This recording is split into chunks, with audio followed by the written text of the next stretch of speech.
wai 'yan ta'adda wai shirye suke da su tattauna wai a hau teburin sulhu da su da gwamnatin Mali. Asimi Goita ya maida musu raddi ya ce a'a ko alama kihi na ganin ka mai koma. Wai Asimi Goita ce shi ba yadda wata bukatar zamnawa da shi da 'yan ta'adda su tattauna akan wannan rikici da ake yi tsakaninsu da 'yan ta'adda da kuma gwamnatin shi ta sojoji ta Asimi Goita. Wa'yan ta'adda sun tura mai sako shirye suke suna da bukatar su zamna teburin sulhu a tattauna.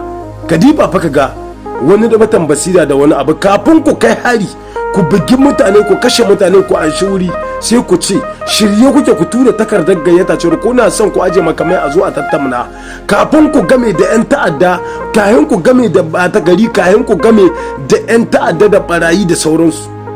Bayan an riga an yi kwalabu an game gaba da 'yan ta'adda da 'yan jihadi da 'yan shaye-shaye da 'yan maciyata da waye da kuma wa'anda suke ra'ajin kare cewar rajin kuma cewar wasu 'yan tawayen ne. Wai bayan an game gaba ɗaya yanzu an yi yaƙi an ci wani gari an je an kama Kidal. Wai yanzu wai tunda Kidal tana ga hannunsu ko kuma suna ganin suna da wani bangare na cikin Kidal, wai yanzu Asimi Goita wai shirye suke da wai a hau teburin sulhu a tattauna a yi sulhu su aje makamai. Asimi Goita ya ce a wannan magana babu ta ba wani dan ta'adda ko wani mutum da yake dauke da makami wanda zai zo ya sulhunta da shi ko ya ce babu wannan magana. Yaki kawai za a buga, Allah ba mai rabo sa'a. Yaki kawai za a buga. Duk zaka ji mutane Hausawa suna cewa Allah ba mai rabo sa'a. Wallahi mai gaskiya shine mai rabo. Ba za ka taba hawa kan ƙarya ba kuma kai nasara. Allah ba mai rabo sa'a, ka aje magana cewar Allah ba mai rabo sa'a. Ko da yaushe kake nema ko kuma kake wani abu ka sani mai gaskiya shine mai rabo. Dan Allah na taimakon gaskiya ne da mutanen gaskiya da wanda suke bisa hanyar gaskiya.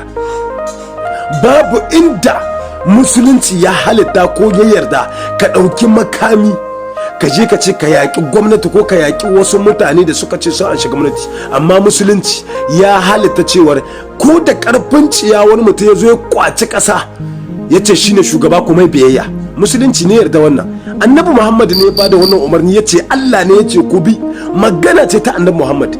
In ka ga mutum ya zo na inkari to jahili ne shi dan dakikiya ne. Shi yasa kaga duk sojojin da suka zo suka karɓi mulkin nan ba guda wanda muke inkari cewar ba shine shugaba ba, amma muna goyon bayan shi bisa ga goyon baya ta magana ta Annabi Muhammad muke bi, shi ko muna kiran shi ya adalci ya gaskiya. Dan haka muna addu'a Allah ba masu gaskiya nasara da rabo.